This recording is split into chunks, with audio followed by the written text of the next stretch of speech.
तानाशाही मुर्दाबाद।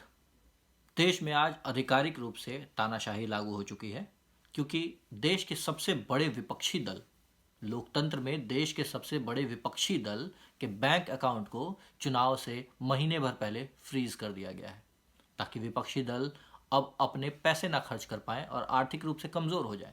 चुनाव में खर्च करने वाले पैसे उनके पास रहे ही नहीं तो वो चुनाव लड़ ही नहीं पाए। किस बात का इतना डर है? क्या लोकतंत्र में कोई एक पार्टी हार नहीं सकती है? क्या लोकतंत्र में अब आपको हार का इतना डर सताने लगा कि आप अलोकतांत्रिक तरीकों पे उतर आए, और अलोकतांत्रिक ही नहीं बल्कि अनैतिक तरीकों पे उतर आए? मदर ऑफ डेमोक्रेसी का गुणगान करने वाले हमारे प्रिय प्रधानमंत्री जी, भारत तो मदर ऑफ डेमोक्रेसी है, इसमें कोई शक नहीं है, लेकिन आप उसी मदर ऑफ डेमोक्रेसी के एक undemocratic son of mother of democracy हैं। इस बात को आप मान लीजिए। अगर नहीं तो कांग्रेस पार्टी के अकाउंट नहीं बंद किए गए होते, अगर नहीं तो सभी नेताओं के पीछे ईडी नहीं लगाया गया होता। 1994 में क्या हुआ था 30 साल पहले, ये बात आपके टीम को अभी याद आ रही है? आपने अपना पूरा कुनबा सिर्फ विपक्षी पार्टियों के खिलाफ ही काम करने पर लगा दिया है। कितने डरपोक हैं आप! इतना डर कहां से आता है आपके अंदर? लोकतंत्र में तो हंसते हंसते लोग हार जाते हैं, यही तो लोकतंत्र की खूबसूरती होती है। लेकिन आपने लोकतंत्र को क्या राजतंत्र समझ लिया है कि आप देश की सबसे बड़ी विपक्षी पार्टी के बैंक अकाउंट को आप बंद कर देंगे? ये अपने आप में कितनी गिरी हुई और नीच हरकत है।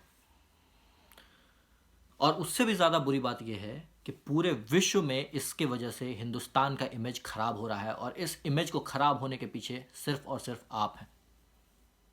आपने भारत के इमेज को बिल्कुल बर्बाद कर दिया है। आज पूरे विश्व में लोग आज भारत को, पूरे विश्व के अलग अलग न्यूज़पेपर्स इस खबर को निकाल रहे हैं कि भारत में डेमोक्रेसी खतरे में है।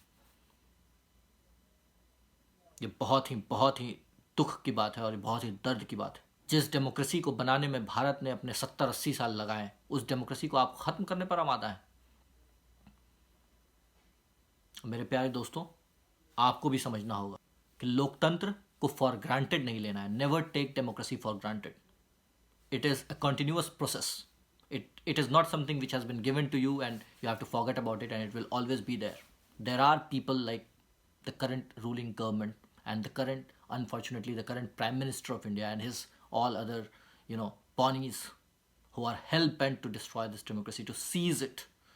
But you have to get up. किसी आप पॉलिटिकल पार्टी के चक्कर में मत रहिए। पॉलिटिकल पार्टीज को बर्बाद किया जा रहा है। अब सिर्फ और सिर्फ इस देश को अगर कोई बचा सकता है तो वो है इस देश की जनता। किसी से भी ज़्यादा हक देश पर उसकी जनता का होता है, उसके सिटीजन्स का होता है, उसके नागरिकों का होता है। और उसके नागरिकों का भी कोई फ़र्ज़ होता है। उसके नागरिकों का फ़र्ज़ होता है कि अगर देश पे कोई आँच आई है तो उसके नागरिक जाके उसको देश को उससे बचाएं। ये फ़र्ज़ होता है नागरिकों का। आपका फ़र्ज़ है कि आप किसी का इंतज़ार ना करें, इस तानाशाही के खिलाफ बोलना शुरू करें, आवाज़ उठाना शुरू करें। तानाशाहों का सबसे बड़ा डर होता है लोगों के दिलों में डर का ना होना। ये डराएंगे लेकिन आपको डरना नहीं है, और यही तानाशाहों का सबसे बड़ा डर होता है। अगर आपने इस चीज़ को इंश्योर कर दिया तो आप मान के चलिए कि भारत जैसे खूबसूरत लोकतंत्र का कोई बाल भी बांका नहीं कर सकता है। आपको आज डिसाइड करना होगा कि आपको उनसे प्यार है जो इलेक्टोरल बॉन्ड्स के नाम पर घपला करते हैं, या आपको अपने देश से प्यार है। आपको जाति धर्म की राजनीति से ऊपर उठकर आपको आज चीज़ों को देखना और समझना पड़ेगा। इस बात को देखने की ज़रूरत है कि कल तक जो पार्टी कहती थी कि ना खाऊंगा ना खाने दूंगा, आज उसने इतना खाया है और खाकर वो पचा रहा था। तो कहिए कि सुप्रीम कोर्ट ने आकर उसके पचे वचे को निकाल लिया, उसको किसी तरीके से लोगों के सामने ला के रख दिया। इतना ज़्यादा घोटाला एक ऐसी पार्टी ने किया है जो ईमानदार होने का दावा करती थी। तो अब ईमानदारी का विश्वास किस पे करें? मैं तो विपक्ष में हूँ, लेकिन मैंने भी नहीं सोचा था कि ये इतने करप्ट निकलेंगे। मुझे पता था कि ये करप्ट हैं, लेकिन इतने करप्ट निकलेंगे ये मुझे भी नहीं पता था। आज इन्होंने भारत का नाम पूरे विश्व में खराब किया है। हर जगह अखबारों में और अलग अलग जगहों पे इनके बारे में न्यूज़ छप रहे हैं, लोगों से पढ़ रहे हैं, और लोगों का भ्रम जो है वो हट रहा है मोदी जी के ऊपर से।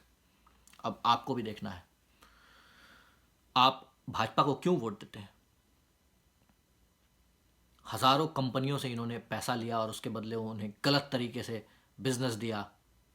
एनवायरमेंटल कॉम्प्लायंसेस को वो लोग फॉलो नहीं कर रहे हैं, उन्हें उन्हें दोने दाम पर देश के रिसोर्सेज दे दिए गए हैं।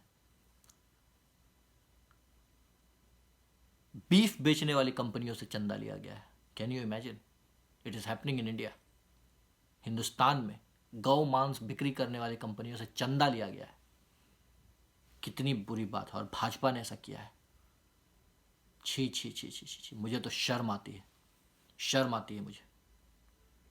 बहरहाल दोस्तों, मुझे पता है कि आप लोग बहुत समझदार हैं, भारत के जनता के दिलों में प्यार है। एक न एक दिन आप नफरत से ऊपर उठेंगे और आप सही को चुनेंगे। पढ़िए, हिस्ट्री पढ़िए दोस्तों। अगर हिंदुस्तान से प्यार है, अगर भारत से प्यार है, तो राजनीतिक पार्टियों को सही से पहचानना सीखिए। जय हिंद, तानाशाही मुर्दाबाद।